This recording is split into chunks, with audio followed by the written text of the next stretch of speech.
Olá, eu sou o professor José Espíndola e vamos comentar hoje a respeito da possibilidade de concessão de liminar em ação de despejo. Como é sabido, a relação de locação é bastante ampla em nosso país, é bastante intensa tanto na atividade comercial como na atividade não comercial, seja nos fins residenciais ou para outras atividades como locação para escritórios, para consultórios, para clínicas de uma maneira geral. E a lei procura, de uma forma ou de outra, trazer um equilíbrio dentro dessa relação, já que o déficit habitacional em nosso país é bastante significativo.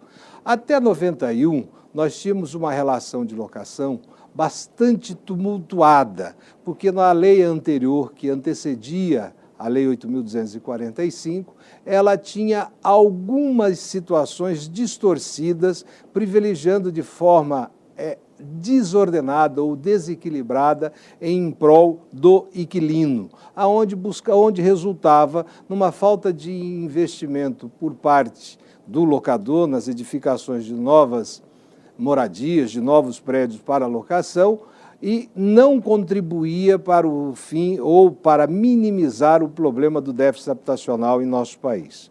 Após vários anos de discussão, surge então, é editada e promulgada a Lei 8.245, aonde traz uma certa pacificação e quietação no mercado imobiliário, principalmente nesse segmento de locação. A Lei 8.245, em seu artigo 1º, define a competência, ou melhor dizendo, delimita o que será objeto da sua regulamentação. Então, a Lei 8.245, chamada Lei do Inquilinato, a Lei da Locação, regulamenta todas as locações de imóveis urbanos.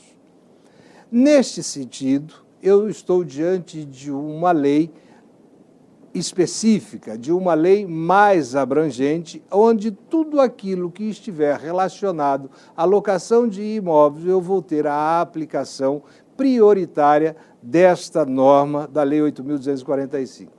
Em praticamente 22, 23 anos, poucas alterações essa lei sofreu.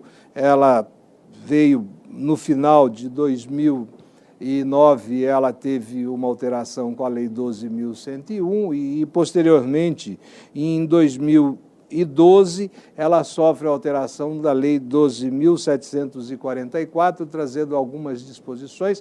Talvez a alteração mais significativa que ela tenha trazido seja pela Lei 12.112, de 2009, que atribui a possibilidade da concessão de liminar em ação de despejo verificada a inadimplência do inquilino.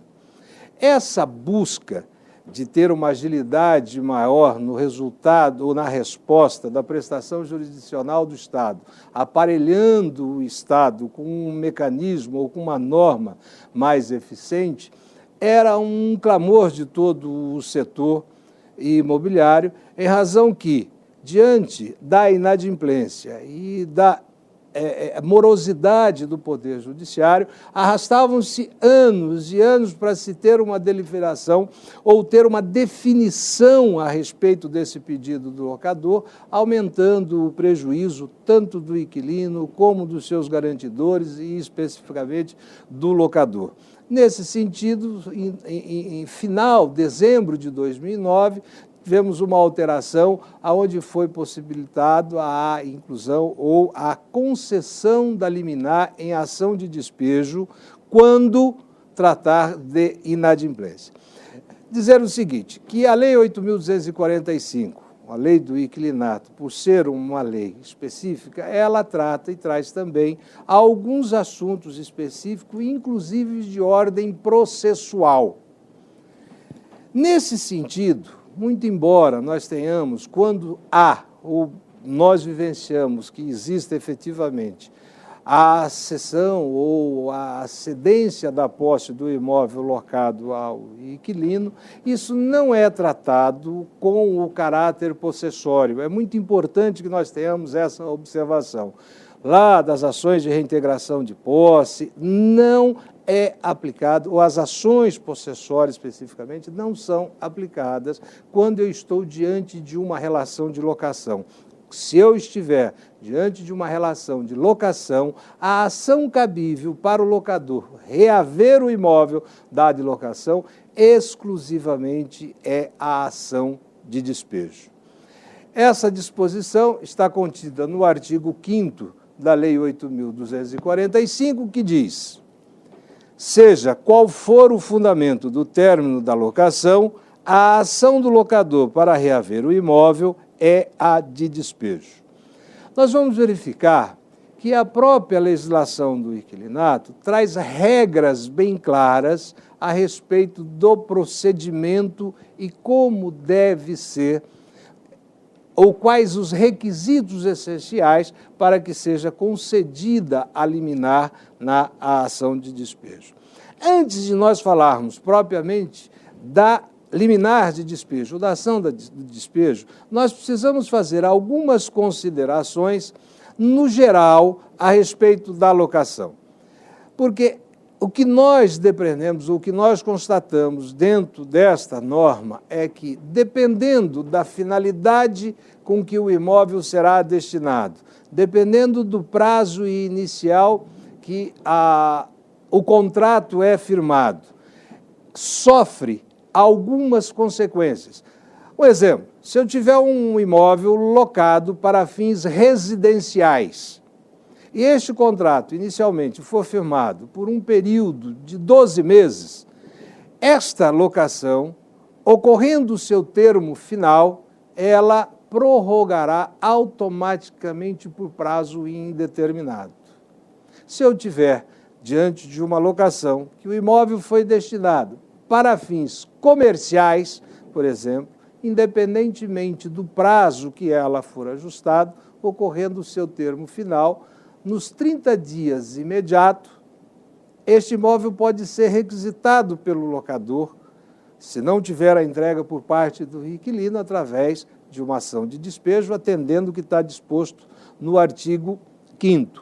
Decorrido os 30 dias após o termo final do contrato de locação, este contrato prorroga por prazo indeterminado. Então, nós vimos que, dependendo da finalidade, da destinação do objeto da locação, eu tenho consequências distintas no trato deste contrato. Bom, a locação, ela pode ser desfeita por várias formas. Pelo término do fideicomisso. O que é o fideicomisso? Quando pesa efetivamente uma propriedade resolúvel, essa propriedade venha a se consolidar na pessoa do fiduciário, do credor, do devedor, e ela vai se resolver essa locação independentemente do prazo, salvo se as partes, ou o credor ou o devedor fiduciário, tiver anuído expressamente neste contrato com o inquilino. Uma outra possibilidade também no caso de extinção do usufruto, também fazendo a mesma observação que este contrato perdurará, mesmo extinto o usufruto, caso o proprietário tenha anuído neste contrato, assegurando ao inquilino a sua vigência após o término do usufruto. Uma outra forma de extinção da locação é através da alienação do imóvel. É possível que o imóvel objeto da locação, na fluência do prazo de locação, seja alienado. E esta locação pode ser extinta antes mesmo de escoar o prazo contratual pactuado. Essa verificação, essa possibilidade da extinção do contrato de locação durante a fluência do prazo contratual, por caso de venda ou em decorrência da alienação do imóvel, tem algumas peculiaridades ou a possibilidade dela não ser desfeita.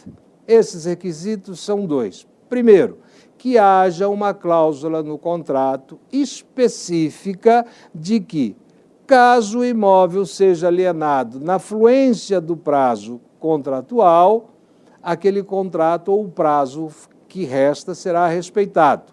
e este contrato de locação esteja registrado no cartório de registro de imóvel. Caso contrário, o adquirente não estará obrigado a respeitar este prazo contratual, independentemente da finalidade dessa locação, seja para fins residenciais, seja para fins não residenciais. Lembrando que não residenciais incumbe ou abrange aí também as locações para fins comerciais, industriais e de usos de serviços múltiplos.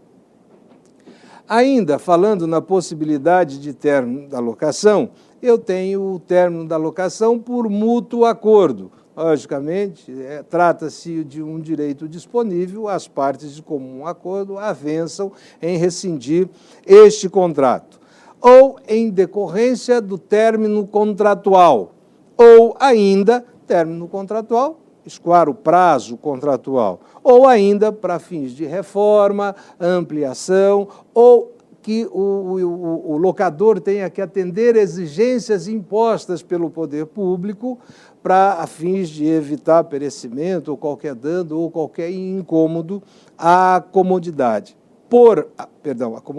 À comunidade.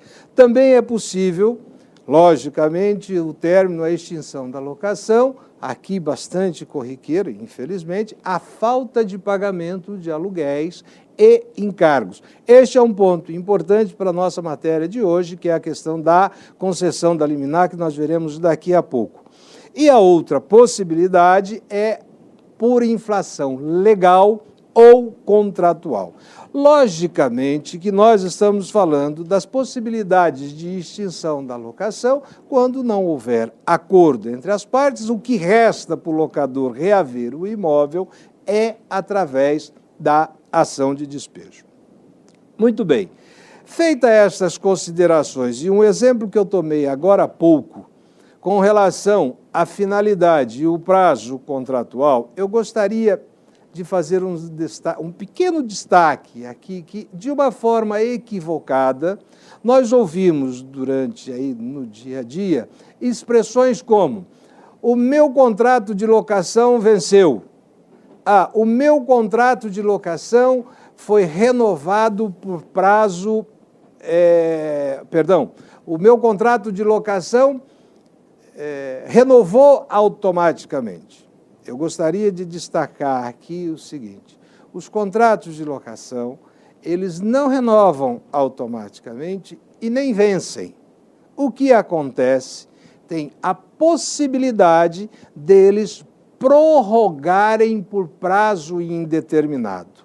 Existe uma diferença sensível entre um contrato vigendo na sua prorrogação por prazo indeterminado, que a lei prevê, ou dele ter sido renovado. A renovação do contrato prevê ato formal, escrito, novos ajustes, novas condições.